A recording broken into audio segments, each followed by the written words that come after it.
दोस्तों, आज हम सीखेंगे डायरेक्ट इनडायरेक्ट और डायरेक्ट इनडायरेक्ट के ऊपर। ये हमारी चौथी वीडियो है। इससे पहले मैं 3 वीडियोस बना करके अपलोड कर चुका हूं। अगर आप लोगों ने वो वीडियोस हमारी नहीं देखी हैं तो प्लीज़ एक बार जा करके उनको ज़रूर देख लीजिएगा, क्योंकि जब तक आप उन वीडियोस को नहीं देखोगे तब तक आपको ये वाली वीडियो समझ नहीं आएगी।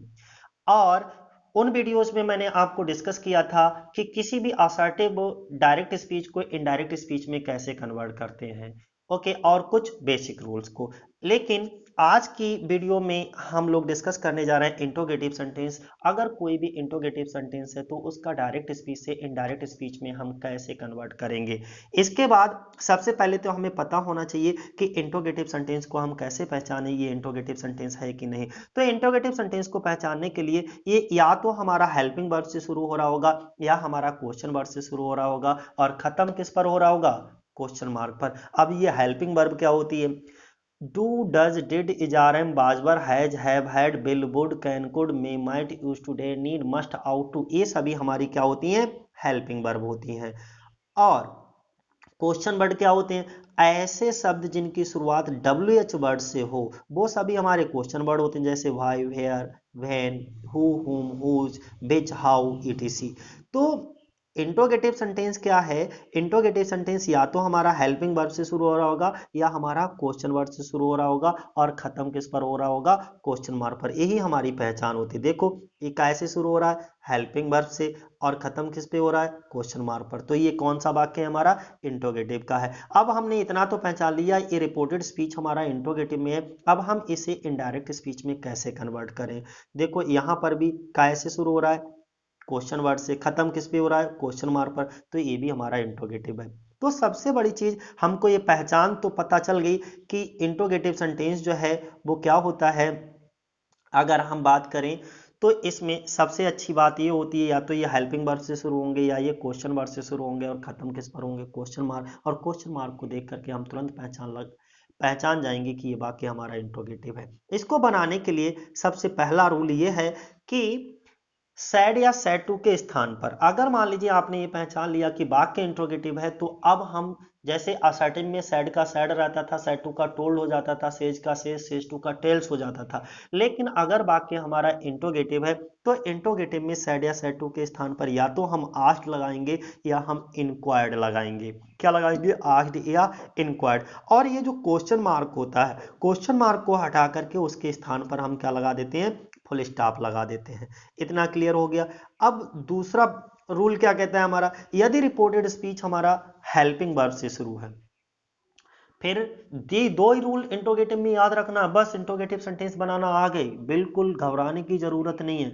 ओके, यदि रिपोर्टेड स्पीच हमारा हेल्पिंग वर्ब से यानी कि शुरू है तो कॉमा के स्थान पर हम क्या लगाएंगे? इफ या वेदर। कब? हेल्पिंग वर्ब से। और हमने बताया हेल्पिंग वर्ब कौन कौन सी होती हैं, जैसे do, does, did, is, are, am, was were, has, have, had, will, would, can, could, may, might, used to, dare, need, must, ought to, ये सभी हमारी हेल्पिंग वर्ब हैं। अगर ये हेल्पिंग वर्ब से शुरू है तो बस याद रखना है, जो कॉमा लगा होता है कनेक्टिंग वर्ड क्या लगाओगे? कॉमा को हटा दोगे, और कंजक्शन वर्ड यानी कि कनेक्टिंग वर्ड आप इफ लगा दो चाहे वेदर लगा दो, कुछ भी लगा दो, कोई फर्क नहीं पड़ता। इफ या वेदर को लगा देंगे। इसके बाद वाक्य को असर्टिव बना देते हैं, अर्थात वाक्य को सब्जेक्ट से बनाना शुरू करते हैं। तो हमने कहा if sentence begin with helping verb B use conjunction if और वेदर, यानी कि अगर रिपोर्टेड स्पीच हमारा हेल्पिंग वर्ब से शुरू है, ओके, तो हम कॉमा के स्थान पर इफ या वेदर का प्रयोग करते हैं। क्लियर हो गया।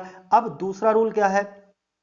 मान लीजिए एक रूल तो हमको समझ आ गया कि हेल्पिंग वर्ब से शुरू है तब तो हम कॉमा के स्थान पर इफ या वेदर लगाएंगे। लेकिन अगर रिपोर्टेड स्पीच हमारा क्वेश्चन वर्ड से शुरू है तो हम कॉमा के स्थान पर क्वेश्चन वर्ड को ही लगा लेते हैं। फिर रिपीट करता हूं, यदि रिपोर्टेड स्पीच हमारा क्वेश्चन वर्ड से शुरू है तो हम कॉमा के स्थान पर क्वेश्चन वर्ड को ही लगा देते, इफ या वेदर को हम नहीं लगाते। और वाक्य को क्वेश्चन वर्ड के बाद सब्जेक्ट से लिखना शुरू करते हैं, अर्थात वाक्य को सब्जेक्ट से बनाना शुरू करते हैं, वाक्य को असर्टिव बना देते हैं। तो क्लियर हो गया। If sentence begin with question word तो no conjunction word in place of comma, यानी कि क्वेश्चन वर्ड को ही लगा देते हैं, इसके बाद वाक्य को आगे असर्टिव बना देते हैं, सब्जेक्ट से बनाना शुरू करते हैं। तो दोनों रूल समझ आ गए। एक बार फिर तेजी से मैं रिपीट कर देता हूं। अगर रिपोर्टेड स्पीच हमारा हेल्पिंग वर्ब से शुरू है तो कॉमा के स्थान पर हम इफ या वेदर लगाते हैं, और इसके बाद वाक्य को सब्जेक्ट से बनाना शुरू करते हैं। और अगर रिपोर्टेड स्पीच हमारा क्वेश्चन वर्ड से शुरू है तो कॉमा के स्थान पर हम क्वेश्चन वर्ड को ही रख लेते हैं और इसके बाद वाक्य को जो है सब्जेक्ट से बनाना शुरू करते हैं, अर्थात वाक्य को सब असर्टिव बना देते हैं। और सैड या सैड टू के स्थान पर तुम्हें बता ही चुका हूं क्या लगाते हैं, इफ या बेहतर, सॉरी आस्क्ड या इंक्वायर्ड। अब अगला रूल कभी कभी ये आता है कि इंट्रोगेटिव वाक्य में जो है यस या नो आए। यदि किसी भी इंट्रोगेटिव वाक्य में यस या नो आए तो इनडायरेक्ट बनाते समय यस को हटाकर उसके स्थान पर रिप्लाइड इन अफर्मेटिव लगा देते हैं, और अगर नो आए तो नो को हटाकर रिप्लाइड इन नेगेटिव लगा देते हैं। बस इतना ध्यान रखना है। तो अब सारे रूल क्लियर हो गए। हम फिर थोड़ा सा रिपीट कर देते हैं। सैड या सैड टू के स्थान पर बोलो आस्क्ड या इंक्वायर्ड। हेल्पिंग वर्ब से शुरू है तो कॉमा के स्थान पर इफ या वेदर। इसके बाद वाक्य को कैसे बनाना शुरू करोगे, सब्जेक्ट से। क्वेश्चन मार्क को हटा करके फुल स्टॉप। अगर रिपोर्टेड स्पीच हमारा क्वेश्चन वर्ड से शुरू है तो कॉमा के स्थान पर जो क्वेश्चन वर्ड से शुरू है उसी शब्द को रख लेंगे। इसके बाद वाक्य को असर्टिव बनाएंगे, यानी कि वाक्य को सब्जेक्ट से बनाना शुरू करेंगे, फिर हेल्पिंग वर्ब रखेंगे और इसके बाद क्वेश्चन मार्क को हटा करके फुल स्टॉप रखा देंगे। बाकी जो प्रोनाउन चेंजिंग वाले हैं वो सभी रूल पहले जैसे ही फॉलो करेंगे जो कि हम प्रीवियस वीडियो में आपको बता चुके हैं। अब थोड़ा सा एग्जाम्पल देते हैं, आपको आसानी से समझ आ जाएगा। पहला एग्जाम्पल यहां पर समझिएगा। हमने कहा he said comma inverted comma do you take your exam seriously. Dear यहां पर बाय मिस्टेक यू लिख गया है, योर होगा। ओके, तो यहां पर देखिएगा ये काय से शुरू है, बस हमें इतना बता दीजिए काय से शुरू है। ये हमारा ये हेल्पिंग वर्ब से शुरू है। जब ये हेल्पिंग, पहले तो ये बताओ, जब ये हेल्पिंग वर्ब से शुरू है क्वेश्चन मार्क पर खत्म है, हमने क्या बताया, हमने आपको बताया कि अगर वाक्य इंट्रोगेटिव हो तो सैड या सैड टू के स्थान पर क्या लगाते हैं, आस्क्ड। तो देखो ये सैड है तो सैड के स्थान पर क्या आ जाएगा, आस्क्ड। और अगर ये जो कामा के इन्वर्टेड कॉमा के अंदर जो पोर्शन लिखा हुआ दिख रहा है आपको, ये जो होता है ये रिपोर्टेड स्पीच कहलाता है। और ये वाला रिपोर्टेड स्पीच अगर हेल्पिंग वर्ब से शुरू है तो जो कॉमा है इस कॉमा के स्थान पर हम क्या रख लेंगे, इफ या बेदर रख लेंगे। क्या रख लेंगे, इफ या बेदर लगा लेंगे। इसके बाद वाक्य को सब्जेक्ट से बनाना शुरू करते हैं। तो देखो यहां पर दिखाई दे रहा होगा ये सब्जेक्ट आई, आई से बनाना शुरू, यानी अब देखो आई आया तो कैसे आया, ये यू कौन से पर्सन का है, सेकेंड पर्सन का, और हमने बताया सेकेंड पर्सन को ऑब्जेक्ट के अनुसार। लेकिन जब कोई ऑब्जेक्ट नहीं है तो हम क्या करते हैं, अपनी तरफ से मान लेते हैं। तो इधर थर्ड पर्सन का है तो इधर फर्स्ट पर्सन का मान लो। मान लीजिए हमने यहाँ पे मी मान लिया, तो यू सेकेंड पर्सन का, सेकेंड पर्सन को ऑब्जेक्ट के अनुसार, और ऑब्जेक्ट हमारा क्या है, मी।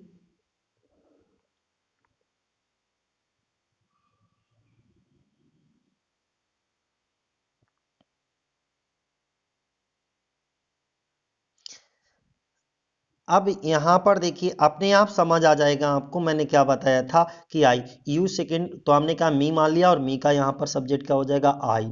इसके बाद सिंगल डू या डज हो तो इसको हम हटा देते हैं और वर्ब की सेकेंड फॉर्म लगा देते हैं। टेक की सेकेंड फॉर्म क्या हो जाएगा, टुक।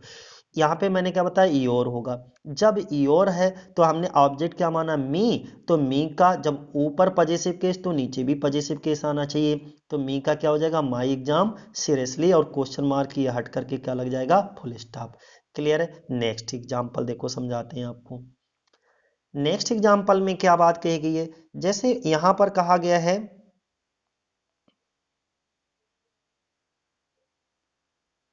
देखिएगा यहां से देखिएगा, अब आपको समझ आएगा।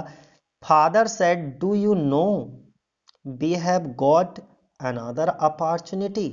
ओके, तो देखो ये हेल्पिंग वर्ब से शुरू है तो सबसे पहला काम यही करो कि अगर वाक्य समझ लो इंट्रोगेटिव है तो सेड या सेड टू के स्थान पर आस्क्ड लगा दो, लगा दिया।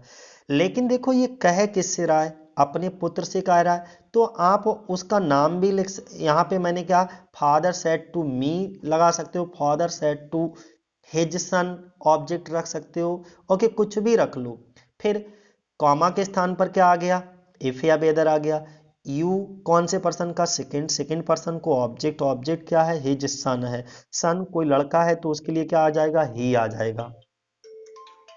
क्या आ जाएगा, ही आ जाएगा।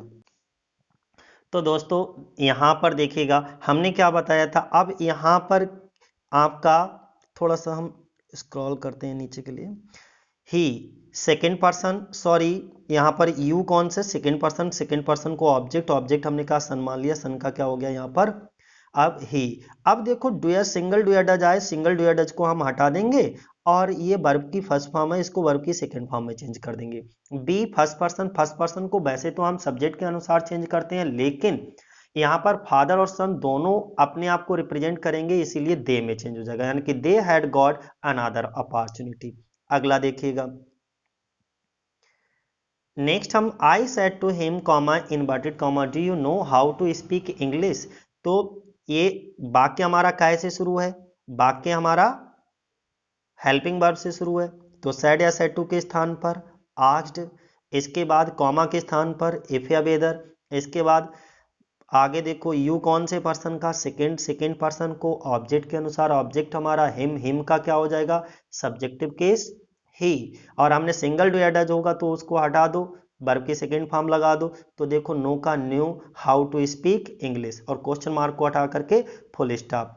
अगला देखो यहाँ पे क्या सी सैड, सैड टू बेगर, देखो ये क्वेश्चन वर्ड से शुरू है, जब ये हमारा यहाँ पर क्वेश्चन वर्ड से शुरू है तो हमने क्या बताया सैड टू के तो स्थान पर हमारा यही रहेगा, यानी कि आस्क की लगाएंगे, लेकिन कॉमा के स्थान पर अगर रिपोर्टेड स्पीच हमारा क्वेश्चन वर्ड से शुरू है तो कॉमा के स्थान पर हम क्वेश्चन वर्ड को ही लगा देते हैं। इसके बाद वाक्य को सब्जेक्ट से बनाना शुरू करते हैं, और सब्जेक्ट हमारा you second person, second person को ऑब्जेक्ट के अनुसार, ऑब्जेक्ट हमारा बेगर, और बेगर के लिए क्या ले लेंगे ही। इसके बाद इजारम को बाज वर्ब में, किस में चेंज करते हैं, इजारम को बाज वर्ब में, तो यहाँ पर आ जाएगा ही, लेकिन देखो एजारम को किस में बाज वर्ब में, तो ही बाज, बाई मिस्टेक यहाँ पे हैड लग गया है, ओके, तो he was begging all the time, here का देयर हो जाएगा। तो अब आपको बेहतरीन तरीके से समझ आ गया होगा। मैं आपको ये आगे की बहुत सारी एक्सरसाइज दे रहा हूं जिनको आपको अपने आप खुद करना है, और अगर कोई भी यहाँ पर सेंटेंस समझ ना आए, ये जितनी भी मैंने एक्सरसाइज दी है, तो आप क्या करोगे, हमको इनबॉक्स में जा करके वो क्वेश्चन लिखोगे, हम उसका आंसर बताएंगे और समझाएंगे भी। देखो इतने सारे क्वेश्चंस मैं इसीलिए सबको दे रहा हूँ, इनको देखिएगा और इनको घर पर बैठ करके बनाइएगा, एक एक सेंटेंस सभी बन जाएंगे बहुत आसानी से। यहाँ पर देखिए इस तरीके से आंसर भी दे रखे हैं, अगर आपको कोई दिक्कत आए तो आंसर्स के थ्रू इनको देख सकते हो। इन सबको बनाइए, जब तक आप खुद प्रैक्टिस नहीं करोगे तब तक मज़ा आने वाला नहीं है। अब बोर्ड पर हम आपको थोड़ा सा बताएंगे इसकी एक्सरसाइज को, तब आपको और अच्छा समझ आएगा। क्लियर है दोस्तों? चलो आज के लिए बस इतना ही। जय हिंद, जय भारत दोस्तों।